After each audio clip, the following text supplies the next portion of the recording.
la campagne agricole 2022-2023 est une année qui est meilleure que l'année dernière.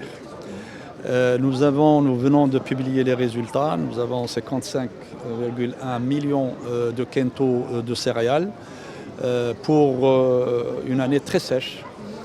Nous avons eu 207 mm au total, un peu plus que l'année dernière, mais beaucoup moins qu'une moyenne. Je pense que, vu les conditions, c'est une performance, mais évidemment, ça reste limité. Les perspectives pour les agrumes, pour l'olivier, pour les arbres fruitiers sont bonnes. Donc nous nous attendons à une croissance qui est positive, contrairement à l'année dernière, où elle était négative.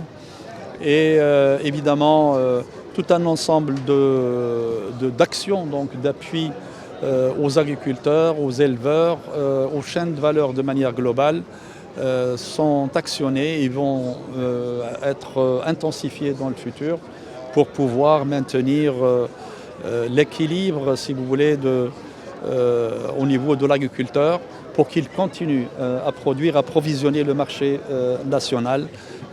Notre souci également est pour le consommateur, pour essayer donc de stabiliser ou de réduire les prix d'un certain nombre de produits essentiels qui ont augmenté à cause de la flambée des prix des intrants agricoles, donc le coût de production, surtout les produits importés comme les engrais azotés.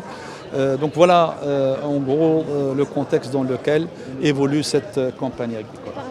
C'est une année donc sèche, c'est une année qui vient après une année de sécheresse aiguë, et elle-même est venue après une année qui n'était pas pluvieuse, donc ce déficit hydrique se creuse de plus en plus.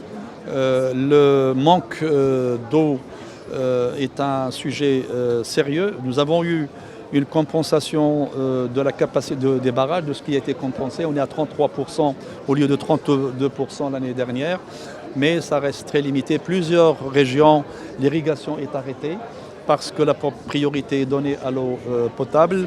Donc toute la gestion, si vous voulez, de l'eau dans ces conditions, c'est d'essayer de la valoriser au mieux, de valoriser le mètre cube d'eau et de centrer les efforts sur l'essentiel, sur les cultures essentielles qui approvisionnent le marché national d'abord, et puis sur des cultures fourragères et qui nous permettent aussi de maintenir l'élevage. Bien sûr, il y a un équilibre des systèmes de culture. On essaie d'encourager les cultures qui s'adaptent